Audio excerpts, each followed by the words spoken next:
வனவழி தொகுதி ஓடைவழி பகுதியில் கடந்த 10 ஆண்டுகளுக்கு மேலாக நிலவி வரும் குறைந்த மின்னழுத்தத்தை சீர் செய்து தர வேண்டும் என அப்பகுதி மக்கள் தொகுதி சட்டமன்ற உறுப்பினரும் சட்டப்பேரவைத் தலைவருமான ஏம்பலம் செல்வத்திடம் கோரிக்கை வைத்தனர். சட்டப்பேரவைத் தலைவர் அவர்கள் இப்பிரச்சினைக்கு தீர்வு காணும் வகையில் உரிய நடவடிக்கை எடுத்து புதுச்சேரி அரசு மின்துறை மூலம் ரூபாய் 22 லட்சம் மதிப்பில் 315 கிலோ வாட் திறன் கொண்ட புதிய மின்மாற்றி அமைத்து அதனை பொதுமக்களின் பயன்பாட்டிற்கு இயக்கி வைத்தார். விரைந்து நடவடிக்கை எடுத்து குறைந்த மன அழுத்த பிரச்சினைக்கு தீர்வு கண்ட சட்டப்பேரவைத் தலைவருக்கு அப்பகுதி மக்கள் நன்றி தெரிவித்தனர். இதனைத் தொடர்ந்து மக்கள் குறைகேட்பு கூட்டம் நடைபெற்றது. இதில் அப்பகுதி பொதுமக்கள் குடிநீர், கழிவுநீர் வாய்க்கால், வடிகால் வசதி, மின் வசதி, சாலை வசதி உள்ளிட்ட கோரிக்கைகளை முன்வைத்தனர். இவை அனைத்தும் உடனடியாக நிறைவேற்றப்படும் என சபாநாயகர் தெரிவித்தார். இந்த நிகழ்ச்சியில் மின்துறை இளநிலை பொறியாளர் லூத்ராஜ், மின்துறை ஊழியர்கள் மற்றும் ஓடைவழி பஞ்சாயத்தார்கள், பொதுமக்கள் கலந்து கொண்டனர்.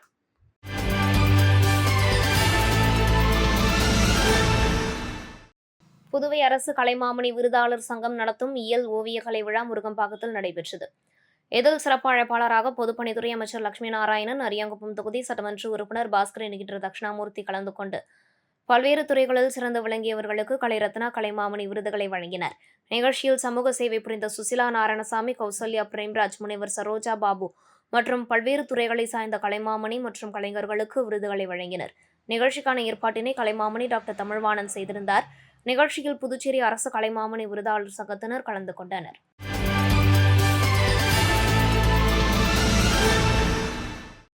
புதுச்சேரி அரசு சார்பில் நடிகர் சவாலியை சிவாஜி கணேசனின் நினைவு தினம் அனுசரிக்கப்பட்டது. கிழக்கு கடற்கரை சாலை கருவடிக்குப்பம் அருகே அமைந்துள்ள சிவாஜி கணேசன் உருவ சிலைக்கு சட்டப்பேரவைத் தலைவர் செல்வம், அமைச்சர்கள் லட்சுமி நாராயணன், சாய் சரவணன்குமார் மற்றும் சட்டமன்ற உறுப்பினர்கள் மாலை அணிவித்து மரியாதை செலுத்தினர். இதேபோன்று சிவாஜி கணேசன் நற்பணி மன்றம் மற்றும் பொதுமக்கள் சார்பில் மாலை அணிவித்து மரியாதை செய்யப்பட்டது.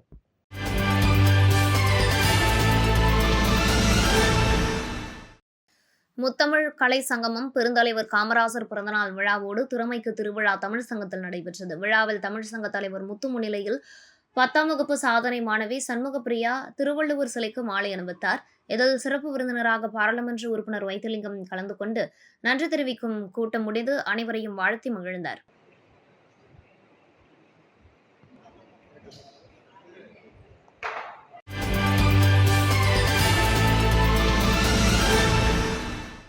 அரியாங்குப்பம் சட்டமன்ற தொகுதிக்குட்பட்ட அருந்ததிபுரம் அரசு தொடக்கப்பள்ளி மாணவ மாணவிகளுக்கு புத்தகப்பை, நோட்புக், பென்சில் ஆகிய கல்வி உபகரணங்கள் வழங்கும் நிகழ்வு பள்ளி வளாகத்தில் நடைபெற்றது. இந்த நிகழ்ச்சியில் பள்ளி பொறுப்பாசிரியர் சுந்தரமூர்த்தி வரவேற்புரை வழங்கினார். இதில் சிறப்பு விருந்தினராக அஇஅதிமுக மாநில கழக பொருளாளர் ரவி பாண்டுரங்கன் கலந்து கொண்டு தனது சொந்த செலவில் மாணவ மாணவியர்களின் பெற்றோர்கள் முன்னிலையில் மாணவ மாணவிகளுக்கு வழங்கினார். அதனை மாணவர்களும் பெற்றோர்களும் பெற்றுக்கொண்டு ரவி பாண்டுரங்கனுக்கு நன்றி தெரிவித்தனர். நிகழ்வு இறுதியாக ஆசிரியர் சுதா நன்றி உரை நிகழ்த்தினார். விழாவிற்கான ஏற்பாடுகளை ஆசிரியர் பழனிராஜா செய்திருந்தார். இந்த நிகழ்வில் தொகுதி கழக செயலாளர் ராஜா, வார்டு கழக செயலாளர் ஜெயக்குமார், அதிமுக பிரமுகர்கள் ஜீவா, சிவா, நாகராஜ் ஆகியோருடன் இருந்தனர்.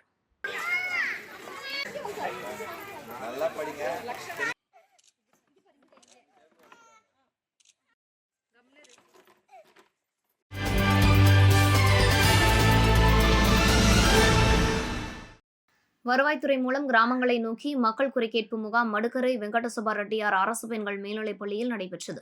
முகாமில் வில்லியனூர் துணை கலெக்டர் சோமசேகர் அப்பாரு கொத்தாரு தலைமை தாங்கினார். பாகூர் தாசில்தார் பாலகிருஷ்ணன் முன்னிலை வகித்தார். முகாமில் நட்டப்பாக்கம் கொம்யூன் பஞ்சாயத்து ஆணையர் ரமேஷ், இந்தியன் வங்கி முதன்மை மேலாளர் சதீஷ், இந்தியன் வங்கி கரியமாணிக்கம் கிளை மேலாளர் ராஜ்பாபு உள்ளிட்ட பல்வேறு துறை சார்ந்த அதிகாரிகள் கலந்து கொண்டனர். இந்த குறைகேட்பு கூட்டத்தில் நட்டப்பாக்கம் தொகுதியை சேர்ந்த 100க்கும் மேற்பட்ட பயனாளிகள் தங்களுக்கு தேவையான வருவாய்த்துறை சான்றிதழ்கள், வங்கிக் கணக்கு தொடங்குதல், சிலிண்டர் மானியம், மருத்துவ காப்பீடு, புதிய ரேஷன் அட்டைகள் உள்ளிட்டவைகள் வழங்கப்பட்டன.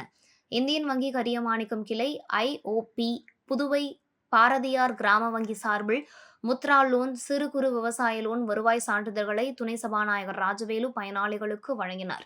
முன்னதாக துணை கலெக்டர் சோமசேகர் அப்பாரு கொத்தாரு முகாமில் கலந்து கொண்ட பொதுமக்களிடம் அப்பகுதியில் உள்ள குறைகளை கேட்டறிந்தார்.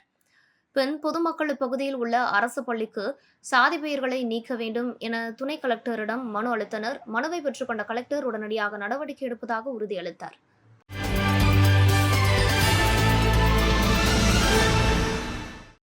பெருந்தலைவர் காமராசரின் 122வது பிறந்தநாள் விழா புனித பேட்ரிக் முதுநிலைப் பள்ளியில் நடைபெற்றது. இந்த நிகழ்ச்சியில் பள்ளியின் முன்னாள் மாணவியும் புதுவை கூட்டுறவுத்துறை உதவியாளருமான புனிதா கலந்து கொண்டு பெருந்தலைவர் காமராசர் குறித்த பேச்சு போட்டிக்கு நடுவராக தலைமை தாங்கி சிறப்புரையாற்றினர்.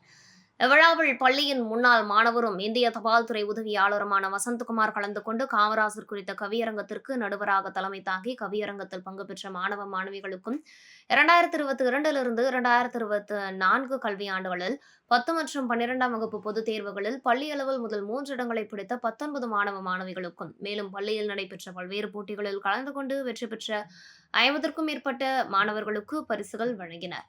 இதில் சிறப்பு விருந்தினர்களை பள்ளி தாளாளர் ஃபெட்ரிக் அறிமுகப்படுத்தி நினைவு பரிசுகள் வழங்கி கௌரவித்தார்கள். இவ்விழாவில் பள்ளியின் மருத்துவ இயக்குநர் ஜீட்டா ஃபெட்ரிக், பள்ளியின் முதல்வர் அல்போன்ஸ் ஹல்டா, பள்ளியில் புதிதாக பொறுப்பேற்க உள்ள முதல்வர் ஸ்டெல்லா, பள்ளியின் ஆலோசனை குழு உறுப்பினர் பேராசிரியர் சீதாராமன் மற்றும் ஆசிரியர்கள் கலந்து கொண்டனர்.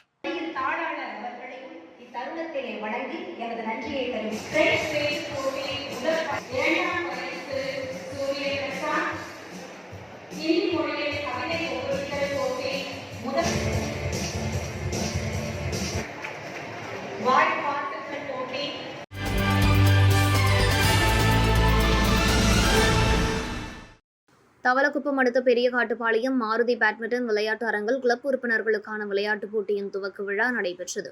மாருதி பேட்மிண்டன் உரிமையாளர் ரவிச்சந்திரன் தலைமையில் நடைபெற்ற இந்த தொடக்க விழாவில் ஜெகநாத் அனைவரையும் வரவேற்றார். சிறப்பு அழைப்பாளர்களாக முன்னாள் காவல்துறை தலைவர் சந்திரன், மதலப்பட்டு ஊராட்சி மன்ற தலைவர் சுகுமாரன், காங்கிரஸ் கமிட்டி துணைத் தலைவர் முன்னாள் அரசு கொறடா ஆனந்தராமன், பாஜக விவசாய அணி தலைவர் ராமு, இளமாறன், அங்காளன், சதீஷ்குமார், சத்யராஜ், முன்னாள் மேயர் நாகலிங்கம் ஆகியோர் கலந்து கொண்டு பேட்மிண்டன் போட்டியை தொடங்கி வைத்து வாழ்த்துரை வழங்கினர். 90 வீரர்கள் கலந்து கொள்ளும் இந்த ஆட்டத்தில் பயிற்சியாளர்களாக ரவிச்சந்திரன், சங்கரன் ஆகியோர் செயல்பட்டனர்.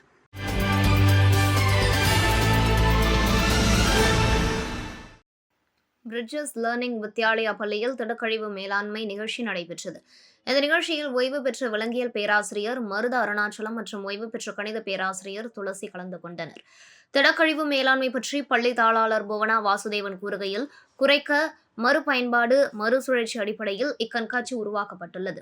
இதனை பற்றி புவனா வாசுதேவன் கூறுகையில், வீட்டில் தூக்கி எறியப்படும் பைகள், அட்டைகள், பொருட்கள், முட்டை ஓடுகள், தேங்காய் நார் ஓடு போன்ற தேவையற்ற பல பொருட்களை வைத்து பல அரிய படைப்புகளை மாணவர்கள் செய்தனர். சுற்றுச்சூழல் தீங்கு மற்றும் பாதிப்பு ஏற்படாத வகையில் திடக்கழிவுகளை வைத்து பல அரிய படைப்புகளை, வகுப்பறையில் தூக்கி எறியப்பட்ட பொருட்களை வைத்து மாணவர்கள் பல அற்புதமான அழகுமிக்க படைப்புகளை செய்தனர். திடக்கழிவுகள் பற்றி மாணவர்கள் மற்றும் பெற்றோர்களிடையே விழிப்புணர்வு ஏற்படுத்தப்பட்டது. தூக்கி எறியப்படும் பொருட்களை மறுசுழற்சி செய்வதன் மூலம் மீண்டும் பொருட்களின் உபயோகத்தை அதிகமாக்கலாம் என மாணவர்களும் பெற்றோர்களும் தெரிந்து கொண்டனர். இக்கண்காட்சியின் நோக்கம் சுற்றுச்சூழலை நாம் தலைமுறைக்கு பாதுகாத்தலே ஆகும்.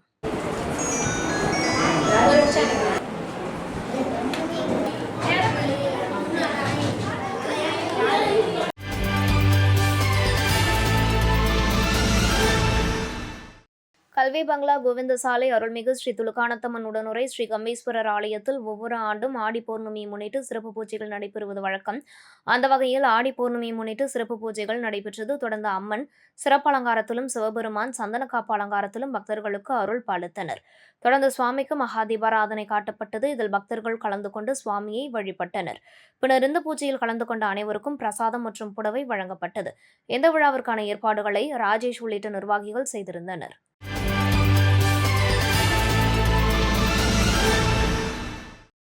வில்லியனூரில் பழமை வாய்ந்த திருக்காமேஸ்வரர் ஆலயம் உள்ளது. அதனை சுற்றி பிரசித்தி பெற்ற 6 சிவாலயங்கள், 18 சித்தர்களின் ஜீவ சமாதிகள் உள்ளன.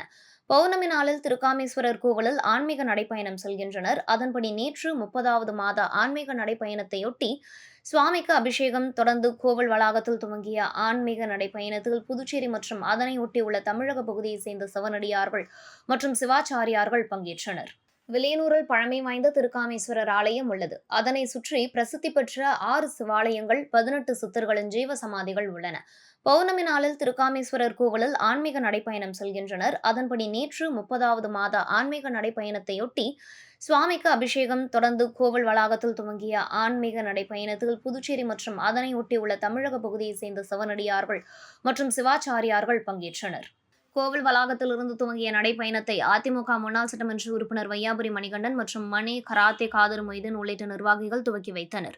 மாட வீதிகள் வழியாக ராமபரதேசி சித்தர்பீடம், தட்டாஞ்சாவடி தேங்காய் சுவாமி சித்தர்பீடம், ஒதியம்பட்டு காசி விஸ்வநாதர் ஆலயத்தில் தரிசனம் முடித்து சங்கராபரணி ஆற்று மேம்பாலம் வழியாக திருக்காஞ்சி கங்கைவராக நதீஸ்வரர் கோவில் தரிசனத்துடன் உருவையாறு கோட்டைமேடு வழியாக மீண்டும் திருக்காமீஸ்வரர் கோவிலை வந்தடைந்தனர்.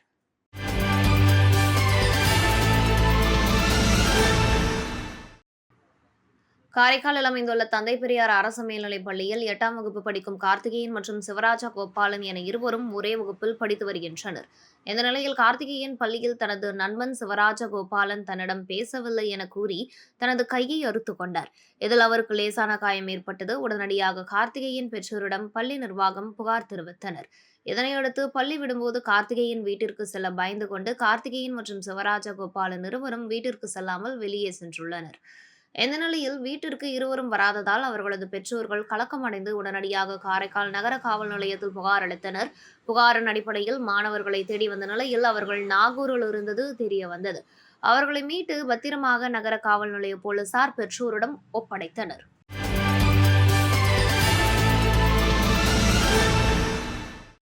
காரைக்கால் திருநள்ளாற்று பகுதியில் அமைந்துள்ள ஸ்ரீ சனி பகவான் ஆலயத்தில் சனிக்கிழமை தோறும் பக்தர்கள் வந்து வழிபடுகின்றனர். கூட்டம் காரணமாக பக்தர்கள் காணிக்கை செலுத்த முடியாத சூழல் இருந்து வந்த நிலையில் காணிக்கையை டிஜிட்டல் வழியில் செலுத்தும் வகையில் இந்தியன் ஓவர்சீஸ் வங்கி சார்பில் உண்டிகள் திறக்கப்பட்டது. இந்தியன் ஓவர்சீஸ் வங்கி முதன்மை மண்டல மேலாளர் ராகேஷ் வழிகாட்டுதலின்படியும் பக்தர்களின் வசதிக்காக உண்டியலை முதன்மை மேலாளர் கணேசன் மற்றும் கோவில் செயல் அலுவலர் அருணகிரிநாதனால் திறக்கப்பட்டு பொதுமக்களுக்கு உபயோகத்திற்காக வைக்கப்பட்டுள்ளது. முதற்கட்டமாக வங்கி ஊழியர்கள் மற்றும் கோவில் ஊழியர்கள் QR கோடை ஸ்கேன் செய்து உண்டியல் மூலம் காணிக்கை செலுத்தினர்.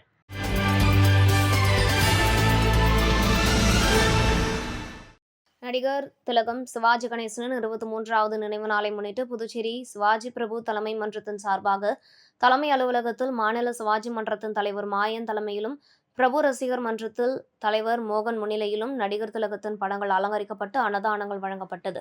இந்த நிகழ்ச்சியில் அகில இந்திய சிவாஜி மன்றத்தின் செயலாளர் ரமேஷ், சிவாஜி தலைமை மன்றத்தின் மாநில நிர்வாகிகள் சுந்தர்ராஜ், தனா, ஆனந்த் மற்றும் பலரும் கலந்து கொண்டார்கள்.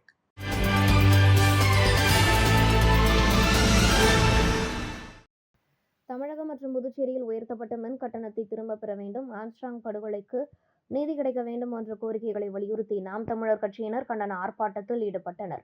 நாம் தமிழர் கட்சியின் புதுச்சேரி மாநில செயலாளர் சிவகுமார் தலைமையில் மரப்பாலம் சந்திப்பில் நடைபெற்ற கண்டன ஆர்ப்பாட்டத்தில் நாம் தமிழர் கட்சியை சேர்ந்த 50க்கும் மேற்பட்டோர் கலந்து கொண்டு கோரிக்கைகளை வலியுறுத்தி கண்டன கோஷங்களை எழுப்பினார்கள்.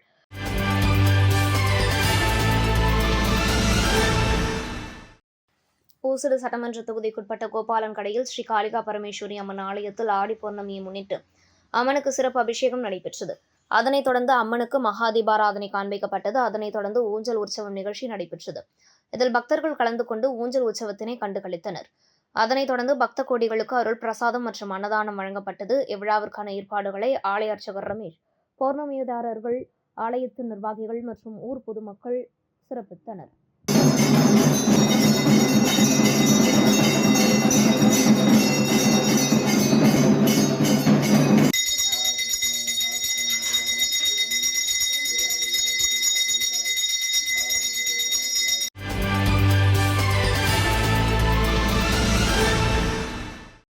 காரைக்காலில் அமைந்துள்ள அருள்மிகு காரைக்கால் அம்மையார் 63 பெண் நாயன்மார்களில் ஒருவரான ஸ்ரீ காரைக்கால் அம்மையாரின் மாங்கனி திருவிழா நடைபெற்று வருகிறது. ஆடி மாத பிறப்பை முன்னிட்டு அம்மையாருக்கு சிறப்பு அபிஷேகம் நடைபெற்றது. தொடர்ந்து சிவபெருமானை பூஜிக்கும் காட்சியில் வலது கையில் விளக்கு, இடது கையில் மணியுடன் மஞ்சள் காப்பு அலங்காரத்தில் அம்மையார் பக்தர்களுக்கு அருள் பாலித்தார். தொடர்ந்து மகா தீபாராதனை நடைபெற்றது. இதில் பக்தர்கள் பங்கேற்று அம்மையாரின் அருளை பெற்றனர்.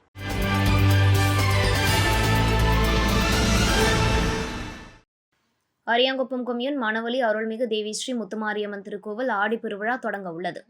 அதனை முன்னிட்டு ஆலயத்தில் பத்திரிகை படையலிட்டு பொதுமக்களுக்கு விநியோகம் செய்யும் நிகழ்ச்சி நடைபெற்றது. முன்னதாக அம்மனுக்கு அபிஷேகம் ஆராதனைகள் செய்து தீபாராதனை காண்பிக்கப்பட்டு பொதுமக்களுக்கு பத்திரிகை விநியோகம் செய்யப்பட்டது. இந்த நிகழ்ச்சியில் ஆலய நிர்வாக அதிகாரி செழியன் மற்றும் அப்பகுதி முக்கிய பிரமுகர்கள் குமுதன், தவசு, கலைவாண, நலஞ்செழியன், தங்குதுரை உள்ளிட்ட பலர் கலந்து கொண்டனர்.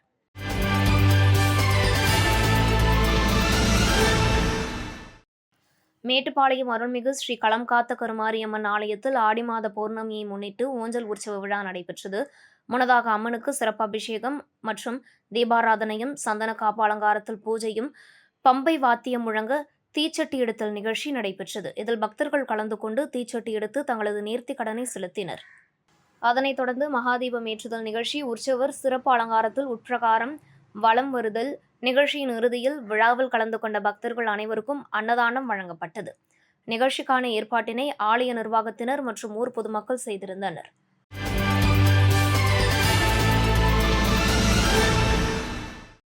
காரைக்கால் அடுத்த சேத்தூர் பகுதியில் அமைந்துள்ள ஸ்ரீ மகா மாரியம்மன் ஆலயம். இந்த ஆலயத்தில் வருடந்தோறும் ஆடி மாதத்தில் விளக்கு பூஜை நடைபெறுவது வழக்கம்.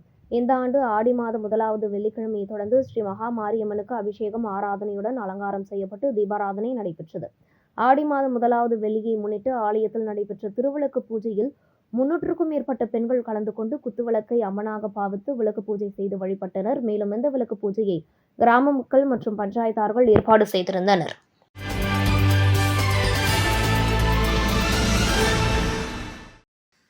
வில்லியனூர் ஸ்ரீ கோகிலாம்பிகை சமேத ஸ்ரீ திருக்காமேஸ்வரர் ஆலயம் அமைந்துள்ளது. பௌர்ணமி நாளில் மாடவீதியை பௌர்ணமி விழா குழுவினர் 120வது மாதமாக வலம் வந்து தரிசனம் செய்தனர். ஆடி மாத பௌர்ணமியை முன்னிட்டு ஆலயத்தில் உள்ள பிரம்ம தீர்த்தத்திற்கு சிறப்பு தீபாராதனை செய்யப்பட்டது. இதனைத் தொடர்ந்து பௌர்ணமி விழாவில் கலந்து கொண்ட பக்தர்கள் அனைவருக்கும் அன்னதானம் வழங்கப்பட்டது. விழாவிற்கான ஏற்பாடுகளை பௌர்ணமி விழா குழுவினர் முருகன், இளைஞர் குழுவினர் புருஷோத்தமன், சித்திக், எழில் மற்றும் பலர் கலந்து கொண்டனர். நிகழ்ச்சிக்கான ஏற்பாட்டினை பௌர்ணமி விழா குழு மற்றும் இளைஞர் குழு செய்திருந்தனர்.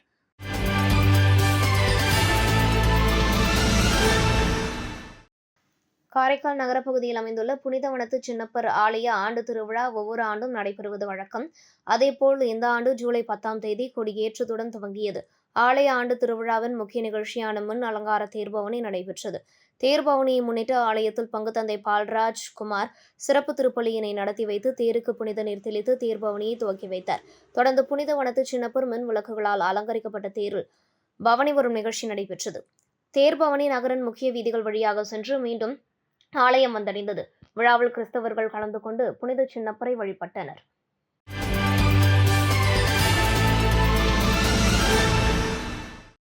வில்லியனூர் மார்க்கெட் வீதியில் உள்ள தேவி ஸ்ரீ ஏழை மாரியம்மன் கோவிலில் 96ஆம் ஆண்டு சடல் உற்சவத்தை முன்னிட்டு கொடியேற்றும் நிகழ்ச்சி நடைபெற்றது.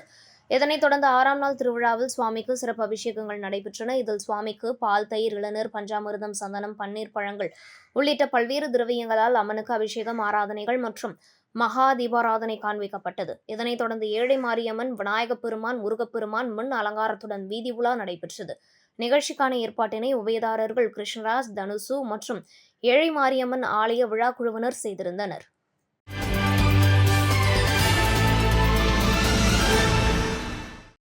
ஆடி மாதம் என்பதால் அம்மன் ஆலயங்களில் திருவிழாக்கள் கொண்டாடுவது வழக்கம். அந்த வகையில் மரக்காணம் கரிப்பாளையம் பகுதியில் பவானி அம்மன் கோவில் அமைந்துள்ளது. இங்கு கோவிலில் 1008 சங்க அபிஷேகம் நடைபெற்றது. மேலும் வேத மந்திரங்கள் ஓதுவார்கள் மூலம் பவானி அம்மனுக்கு அபிஷேகம் செய்யப்பட்டது. விழாவில் மரக்காணம் மற்றும் சுற்றுவட்டார பகுதியில் உள்ள பொதுமக்கள் கலந்து கொண்டு சாமி தரிசனம் செய்தனர்.